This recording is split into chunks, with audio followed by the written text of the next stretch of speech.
Hello chess friends and welcome to Jozarov chess channel and welcome to a very special game that I decided to share today on my YouTube chess channel. It's a great game played by the World Champion Magnus Carlsen against Wesley So back from 2017 in the so-called Hillbilly Attack against the Caro Kann Defense.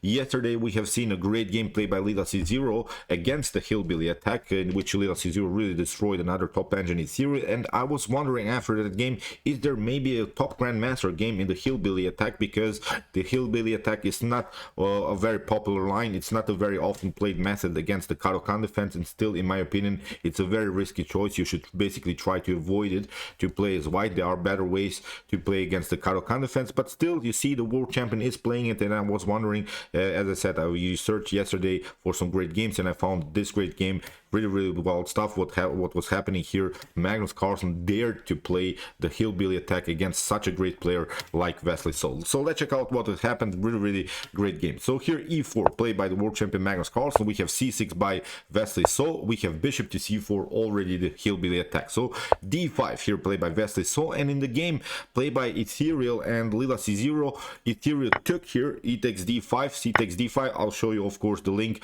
of that game also at the end of this video. So after the move c takes d5, then we had this continuation, bishop to b5, here bishop to d7 was played, and something like a4. So both engines try to simplify the position by trading off more pieces, but I liked simply here more this Magnus Carlsen's idea, this move bishop to b3. That's actually the main line of the Hillbilly Attack. We want to sacrifice one pawn, and the best way here for black is to proceed something like with the move something like d takes e4. Then white is trying to move queen to h5, trying of course this very annoying check on f7. So that's why here black can play the move g6, then queen to h4, knight to f6, knight to c3 will be sort of a main line. And there are now many great games in this particular line, many great games for white, many great games for black. White won some games, black won some games. So as I said, this would be basically the main line of the Hillbilly Attack, because what white has accomplished here is of course at least some kind of a weakened pawn structure with the move g6. Now the main goal is of course simply to take out the knight on e4, queen to e4, then simplify the game, developing the minor pieces, knight to f3, d4, bishop to f4, maybe even queenside castling. So as I said, many great attacking opportunities. So as I said, this would be the main goal. But after the move bishop to b3, here Wesley So played a more passive line. He played the move e6, which is really not the best of ways. Now Magnus is saying, okay, you don't want to take out the pawn, now we're playing a normal game. After the move knight to c3, we have now here a knight to f6, and here Magnus goes now d3. We have d takes e4, knight to e4, knight takes e4, d takes e4, many trades of pieces now. And after king to d1, the game becomes more and more simplified. The queens are off the board, and basically this game should end in a draw, because this is now top grandmaster level. But you see now that this game's still without the queens on the board can be so complicated. The main goal now is to activate your pieces to find simply best squares on the board. In the continuation of the game here, Wesley So tried knight to d7, of course with ideas of knight to c5, simply attacking this very annoying bishop on b3. So that's why c3 played by Magnus Carlsen. We have knight to c5, we have bishop to c2, also preventing some knight to d3 ideas.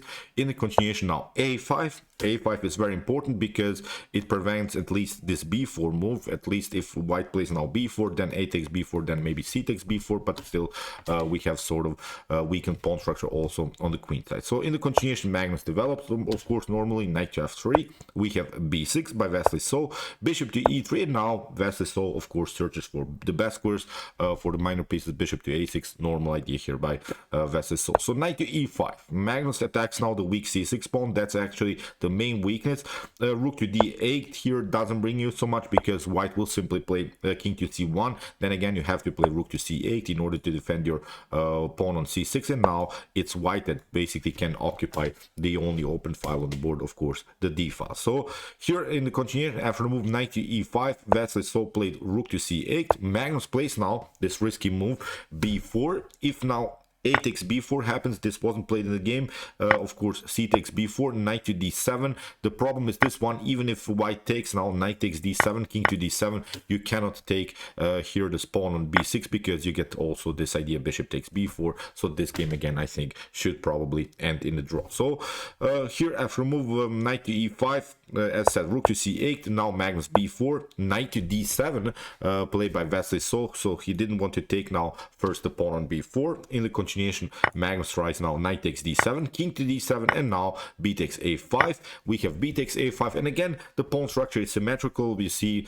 both players have now weaknesses, have isolated pawns on the c file, but have also isolated pawns on the a file, and these 4 pawns on the king side are connected. So the basic targets are of course now the weak pawns, so whoever takes now 1 pawn will probably win the game. In the continuation of the game, Magnus tries now king to c1, plays I think a little bit of a provocative move. He forced now basically Vasily So to get out with the bishop with the move bishop to a3. Now Magnus goes king to d2, and now Vasily So plays rook to d8. The main goal is of course to get the king somewhere here on e8 or in e7, and then with the support of these 2 bishops to simply creating some madness all over the board. So in the continuation, Magnus tries now bishop to b6, which is of course no normal idea, attacks this annoying rook on the d file, and here actually Vasily So doesn't react correctly. He plays now the move rook to e8. A better idea is simply to play king to e7, sacrificing even the rook. That was, I think, now the main idea here for black. Black could have played this move. Black, I think, from this point on has a comfortable game. Mistake here really by Vasily So after move king to e7. If now Magnus would have taken the rook here on d8, then it's of course rook to d8. There are no good squares anymore for white. If white tries now the move king to e1, then bishop to b2 will happen, and if you try something like rook to d1, you see you get first bishop takes c3, and you have to now cover with the rook because you're getting checkmated. So in order to prevent these ideas, you have to play first the move king to e3, but it's not even better because you get simply bishop to c5. You have to play now king to f3, but you get this one, rook to d2, attacking the bishop, and when you now protect your bishop on c2, then you get rook to f1, rook takes f2, really wild stuff, and after king to g3, I think the king is very, very endangered here, although white is up the exchange, but with the support of both of these bishops, with this active rook, white is really, really in serious troubles. The engine gives here 1.5 evaluation for black here, so better evaluation here for black. So really wild stuff that Vasily So should have really sacrificed the rook for the exchange. He played now the passive move rook to e8.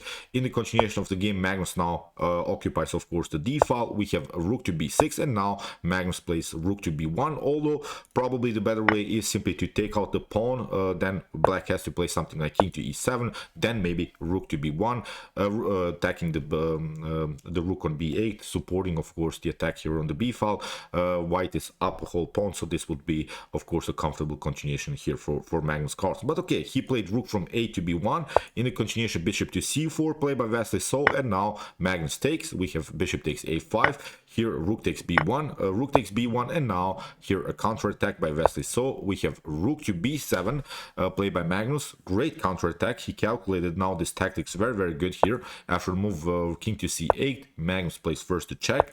We have king to b8, and now rook takes c6 here by Magnus Carlsen. Rook takes a5, but Magnus can also take out the bishop on c4. And this is now a complicated game to win also for white, although white is up a whole pawn. But this is now this opposite colored bishops endgame, and these games very often are ending in a draw, because what you should do always when you're playing this opposite colored bishops endgames is to simply play with your pawns on this color that this bishop is for instance not attacking. When we're playing against a light square bishop, the main goal is now to put all of our pawns on dark squares when the bishop cannot attack anymore the pawns, and build maybe sort of a fortress with the bishop and try to defend everything, simply keeping the position compact. But you know how Magnus played now the endgames. Magnus is really an endgame beast. Now after move rook to c4, we have bishop to d6 played by Vasily So, and Magnus plays simply rook to a4. After rook takes a4, bishop to a4. Here Magnus tricked, I think, a little bit of Vasily So, because Vasily takes now, bishop takes h2, but now g3 is locking now the bishop. The main threat is now the move king to e1, king to f1, and king to g2. If that happens, then of course the bishop is trapped. So that's why here Vasily So has to play now the move h4 in order to liberate this long diagonal for the bishop. He has to now also play the move h4, so it means he has to give up one pawn back just in order to get this bishop back into the game. So in In the continuation of the game, bishop to e8 played by Magnus. We have now h4. We have g takes h4. We have f6. So now you see Wesley so brings now all of these pawns on dark squares, where of course the light square bishop cannot attack it. But there is now a different problem here for black, because when you play now the move e5, there is now a great path for the king, the light square path, in which of course white can attack this backward pawn on g7. If the g7 is taken, then of course black is in serious trouble. So here, after a move bishop to f7, you see Magnus forces now this idea. All of the pawns are on dark squares. Of course, you cannot attack them with the light square bishop, but now the king is marching on light squares. We have king to f3, king to g4, king to f5 here, king to g6. Now you have to play bishop to h6, and the problem is now this bishop is simply stuck here to the defense of the g7. Even if you play something like bishop takes c3 here, it's not even better. We can simply take king takes g7, and then in one particular moment you have to also get your bishop back. Do you see h5, h6 will happen? I think in the continuation of the game you would be forced even to sacrifice the bishop for a pawn. So here in the continuation, after move king to f5, we set here king to g6, bishop to h6, and now Magnus simply pushes the pawn on h5, king to b5, and now bishop to b3, king to a5. We have a4 here, king to b6, c4, king to c5. We have now a5 here, king to c6 played by Wesley So. We have bishop to a6, we have king to c5, and now after move bishop to b5 in this position, Wesley So resigns. So really wild stuff. The problem is, again, I'm pointing out, this bishop is simply too stuck here on the square. If you move it, then you lose simply this pawn. Then of course this pawn is more marching. This king cannot of course support both of these pawns, so it was now completely winning endgame here for the world champion. So really wild stuff. We have now the Hillbilly Attack in top grandmaster level. So as I said, now the Hillbilly Attack is played now by the top engine, and Lila C0 is in the lead in the Hillbilly Attack tournament. Really wild stuff. So Lila C0 is making a draw in this Hillbilly Attack from white's perspective, but also wins many games from black's perspective in the Hillbilly Attack. So Lila C0 is in the lead, but I wanted to cover also this very cool gameplay by the world champion against Wesley So, because there are really not so many great games in the Hillbilly Attack in this top grandmaster level. So okay, I hope that you enjoyed this game. I really enjoyed it a lot. If you want to see also the Hillbilly Attack gameplay by Lila C0, here's also the game that we have covered yesterday. And if you want to see maybe the best chess games played by top engines, check out my best chess games played by top engines. Here's our whole playlist with some great games played by Lila C0, Alpha Zero, Stockfish, and many more. And if you like this content, don't forget to subscribe to my channel. See you soon with some more videos, and chess is the best, of course.